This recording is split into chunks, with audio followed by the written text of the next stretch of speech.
நம்ம சேனலை சப்ஸ்கிரைப் பண்ணாதவங்க சப்ஸ்கிரைப் பண்ணுங்க. கூடவே பெல் ஐகானை கிளிக் பண்ணீங்கன்னா நாங்க அப்லோட் பண்ற வீடியோவை நீங்க உடனுக்குடன் பார்க்கலாம். நான் இன்னைக்கு செய்ய போறது முள்ளங்கி சாம்பார். முள்ளங்கில நிறைய சத்துக்கள் இருக்கு.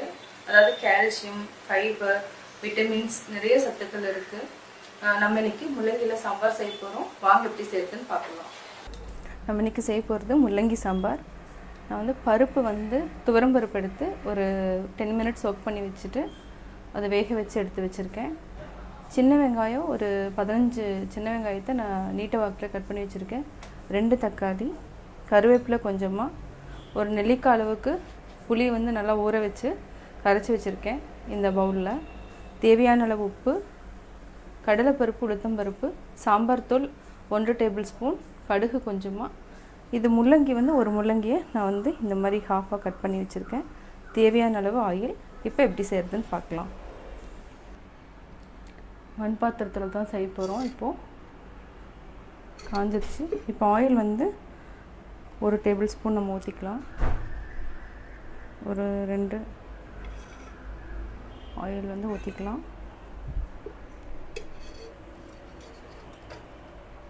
நல்லா காஞ்சதுக்கப்புறம் கடுகு போட்டு தாளிச்சிக்கலாம். இப்போ ஹை ஃப்ளேமில் வச்சுக்கோங்க.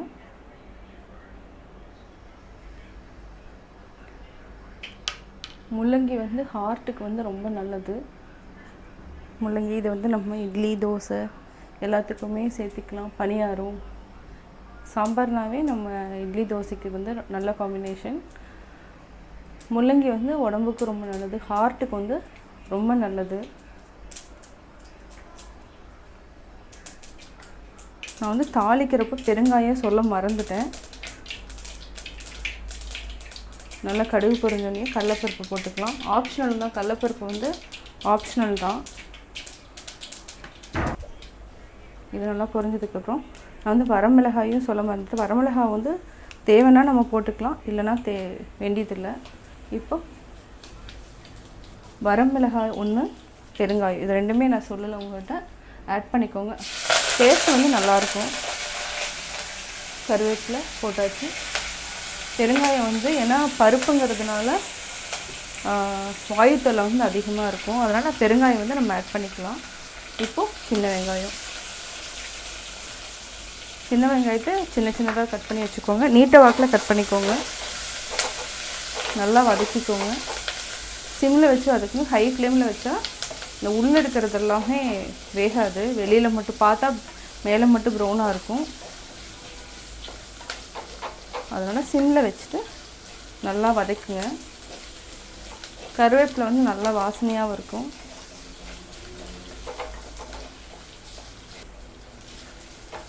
நம்ம இதுக்குள்ளேயே தக்காளி நான் 2 எடுத்துருக்கேன். இதை நம்ம கட் பண்ணிக்கலாம். சின்னதாக கட் பண்ணிக்கலாம். தக்காளி சின்னதாக கட் பண்ணிக்கலாம், இல்லைனா ஒரு தக்காளி இருந்தால் கூட போதும். இது என்னென்னா ஆப்பிள் தக்காளிங்கிறதுனால புளிப்பு இருக்காதுங்கிறதுனால நான் 2 எடுத்திருக்கேன். ஒரு தக்காளி போட்டேன், இன்னொரு தக்காளி கட் பண்ணிக்கலாம். கட் பண்ணி போட்டாச்சு. இது சிம்மில் வச்சுட்டு நல்லா வதக்கணும். டைமில் நம்ம முள்ளங்கியும் போட்டு வதக்கிக்கலாம்.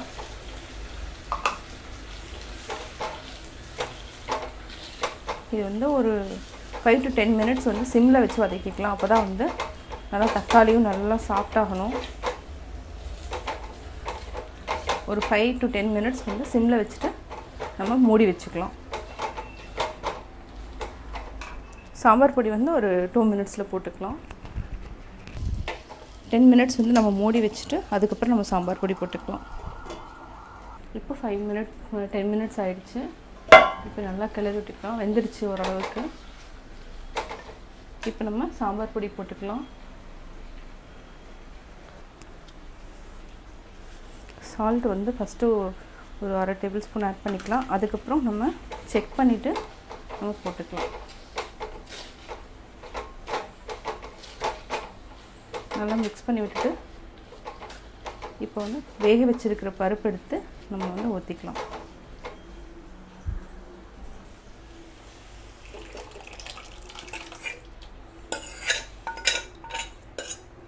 பருப்பு நல்லா ஊற்றிட்டு இதையும் நல்லா வாஷ் பண்ணி நம்ம இதையும் ஊற்றிக்கலாம். நல்லா மிக்ஸ் பண்ணி விட்டுக்கோங்க.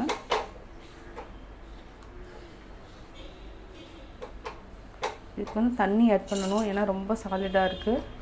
அதனால் நம்ம தண்ணி ஆட் பண்ணிக்கலாம்.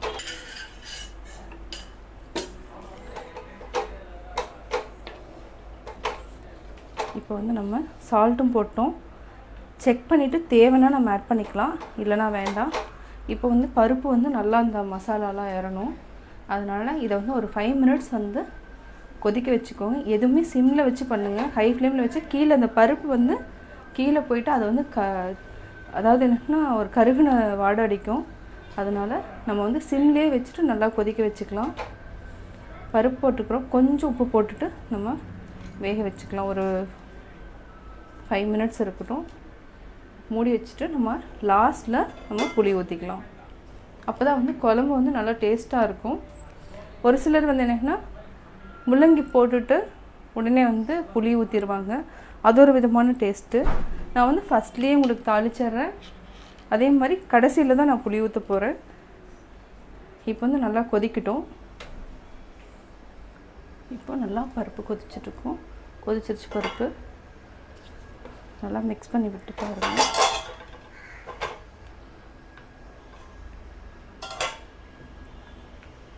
இப்போ வந்து நம்ம புளி வந்து நம்ம ஆல்ரெடி ஒரு நெல்லிக்காய் அளவுக்கு எடுத்து வச்சுருக்கோம். அந்த தண்ணி வந்து நம்ம ஊற்றிடலாம். ஊற்றிட்டு ஒரு 5 மினிட்ஸ் கொதிச்சோன்னே நம்ம ஆஃப் பண்ணிடலாம். சாம்பார் ரெடி ஆயிரும். இப்போ வந்து நான் புளி ஆல்ரெடி எடுத்து வச்சுட்டு ஊற்றுறேன்.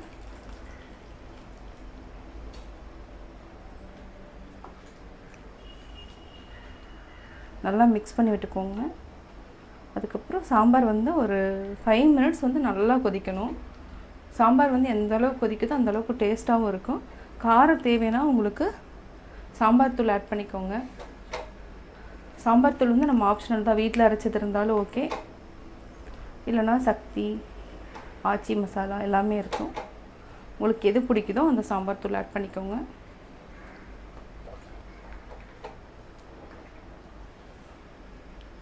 நல்லா கொதிக்கட்டும். அப்போ தான் அந்த புளியோட ஸ்மெல் வந்து புளித்தண்ணியோட ஸ்மெல் போகும். இப்போ நம்ம மூடி வச்சிடலாம். சிம்மில் வச்சுட்டு கொதிக்க வைக்கலாம். ஒரு 5 மினிட்ஸில் சாம்பார் ரெடி ஆயிரும்.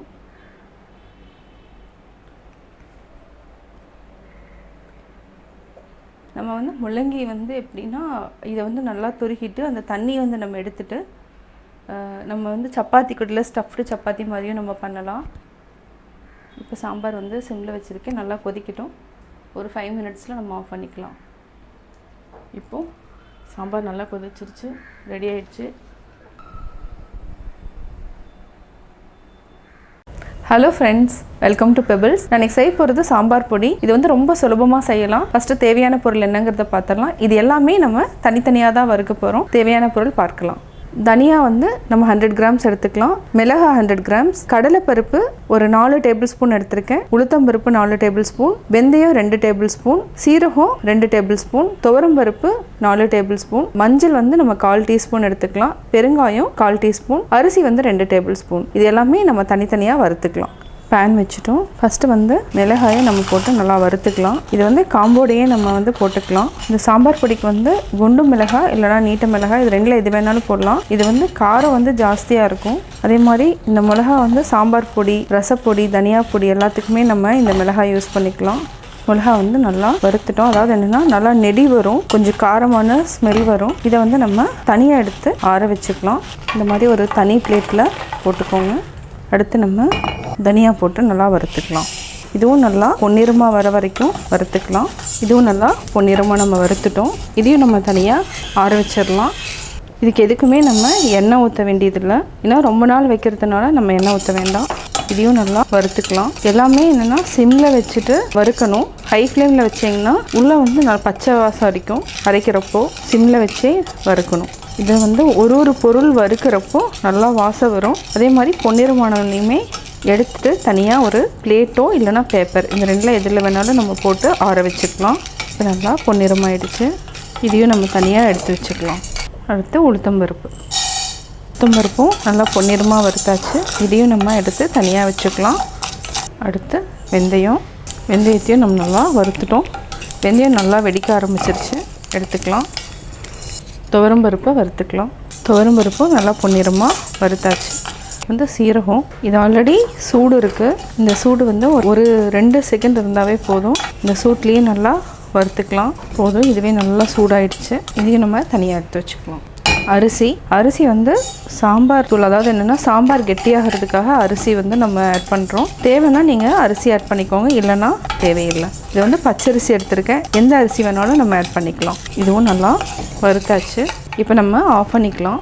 எல்லா பொருளுமே நம்ம தனித்தனியாக வறுத்து எடுத்து வச்சுட்டோம். இப்போ நல்லா ஆறிட்டுருக்கு. ஜாஸ்தியாக நம்ம அரைக்கணும்னா நீங்கள் வந்து மெஷினில் கொடுத்து அரைச்சிக்கோங்க. இது வந்து குறைவாக இருக்கிறதுனால நம்ம மிக்சியிலேயே அடிச்சுக்கலாம். அரைக்கிறப்போ நம்ம லாஸ்ட்டில் வந்து பெருங்காயத்தையும் மஞ்சளையும் நம்ம ஆட் பண்ணி அரைச்சிருக்கிறோம். கலர் வந்து தேவைன்னா நீங்கள் காஷ்மீர் மிளகாய் வந்து ஒரு 6 மிளகாலேருந்து 8 மிளகாய் வரைக்கும் நம்ம ஆட் பண்ணி அரைச்சிக்கலாம். இன்னும் கலர் கொடுக்கும். நான் வந்து அந்த மிளகாய் ஆட் பண்ணாமல் அரைச்சிருக்கேன். நீங்கள் தேவைன்னா ஆட் பண்ணிக்கோங்க. சாம்பார் பொடி ரெடி.